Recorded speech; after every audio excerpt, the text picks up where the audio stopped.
que uma situação envolvendo um ex-presidente da República que está com uma penca de acusações sobre as suas costas e que teve um fato inusitado, né, um fato diferente aqui no Brasil, isso não foi abordado pelo maior veículo de comunicação? Me refiro a isso aqui, que foi abordado pela TV Bandeirantes, pelo jornal da TV Bandeirantes.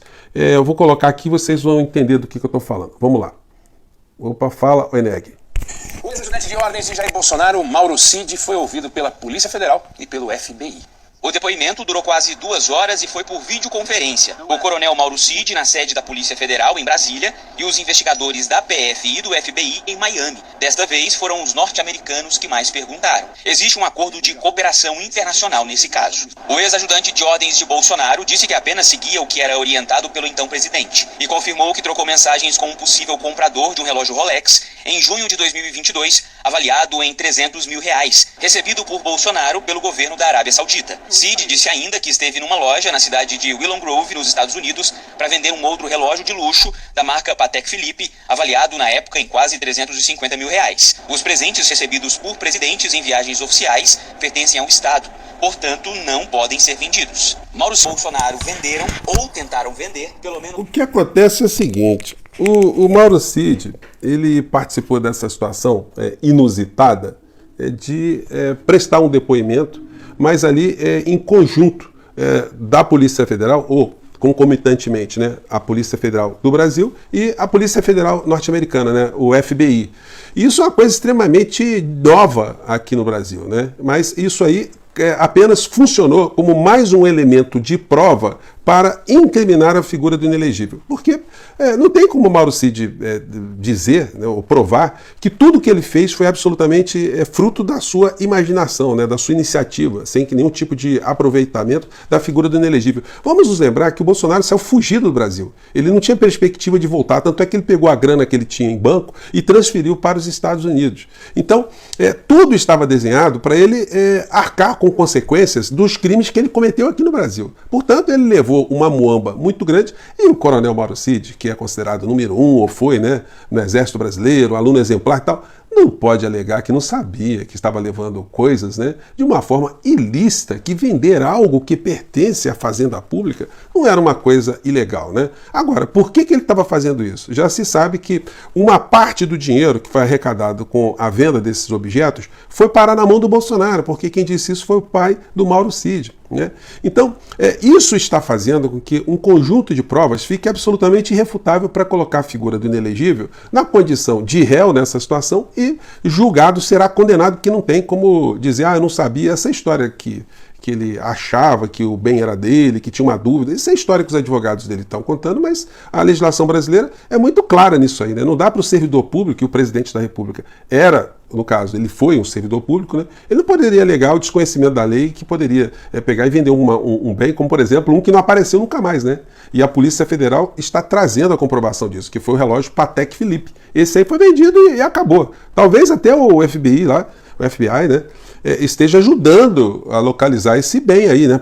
Isso será um elemento adicional de prova. Então a situação do inelegível deu uma complicada e, infelizmente, como eu disse para vocês, né, os grandes veículos de comunicação, ou o maior veículo de comunicação, nada falou. Mas a fila está andando. Bom, e aí no campo da insanidade, né, essa que você ajudou a barrar, eu gosto sempre de sublinhar isso, né? Às vezes a gente está vivendo uma normalidade, a nossa vida aqui está com outras preocupações, e a gente esquece que nós ajudamos a tirar essa gente do poder.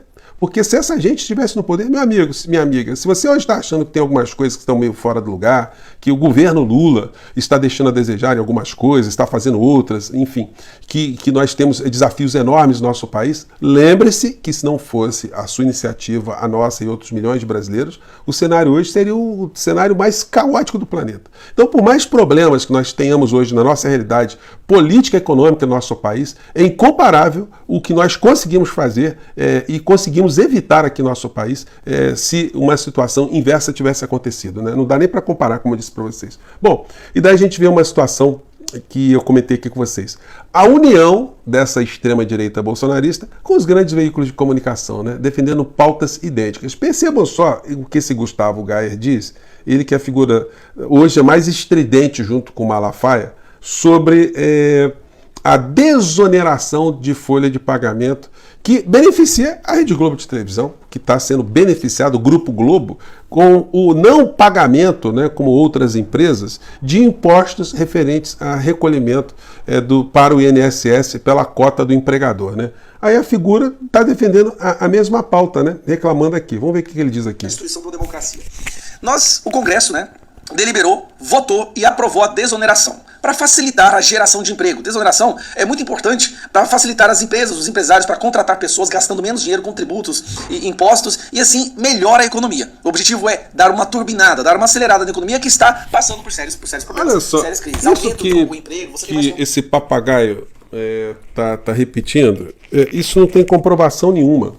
Não existe nenhuma relação de causa e efeito em empresário pagar menos impostos e contratar mais pessoas.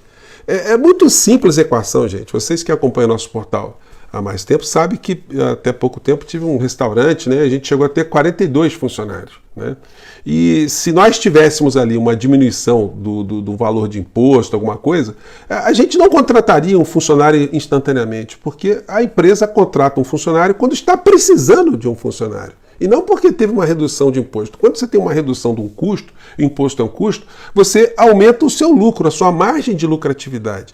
E é atrás disso que esses grandes grupos econômicos estão. Eles não estão pensando em gerar emprego, porcaria nenhuma, né? E aí o que diz a extrema-direita se coaduna com o que diz o Jornal Nacional, que fez ontem uma campanha, né, gigantesca contra a derrubada dessa desoneração, ou seja, eles não querem pagar impostos como os outros brasileiros. E aí reclamam que o governo precisa arrecadar mais, o governo tá precisando ou precisa cortar mais, né? Bom, quer que corte mais, mas não quer que arrecade também desses grupos que estão cobrando. Vamos acompanhar aqui um trecho dessa reportagem, vamos lá. O Supremo Tribunal Federal começou a analisar a suspensão da desoneração da folha de pagamento dos 17 setores intensivos em mão de obra. O Senado recorreu ao Supremo contra a suspensão. A decisão do ministro Cristiano Zanin atendeu a um pedido da Advocacia Geral da União. A lei permite que 17 setores intensivos em mão de obra substituam a alíquota previdenciária de 20% sobre os salários por uma alíquota de 1 a 4,5% sobre a receita bruta. A desoneração também vale para municípios com até 156 mil habitantes. O ministro Cristiano Zanin aceitou os argumentos da AGU de que a renúncia fiscal não pode ser validada sem a indicação do impacto orçamentário e concedeu a liminar. A urgência em se evitar é simples assim. O que o ministro Zanin disse? Olha, Congresso Nacional, vocês estão a fim de beneficiar grupos econômicos, como por exemplo o Grupo Globo, não pagando impostos ou não cobrando desses grupos, né, impostos como se cobra de outros grupos econômicos. Bom, então haverá uma menor arrecadação, haverá uma perda de receita. Quem ou como será composta ou recomposta essa perda? Bom, se o Congresso Nacional não informa, obviamente, a lei de responsabilidade fiscal impede que você faça renúncia fiscal sem indicar onde haverá uma compensação. Simples assim. E não há também nenhuma comprovação que a redução de impostos faz gerar instantaneamente uma maior contratação de servidores ou de funcionários. Gente, a equação é muito simples. Isso funciona para a pessoa que tem um pequeno comércio com 1, 2 funcionários e funciona também para grandes empresas. Se elas economizam em algum tipo de custo, elas vão ter uma maior lucratividade. E o que elas estão sempre buscando é o lucro. Isso vale de uma forma legítima, né? Buscar o lucro é legítimo para o pequeno e para o grande, mas isso tem que ter também uma mediação do Estado para que isso não vire uma selvageria e não vire uma situação desequilibrada. Aliás,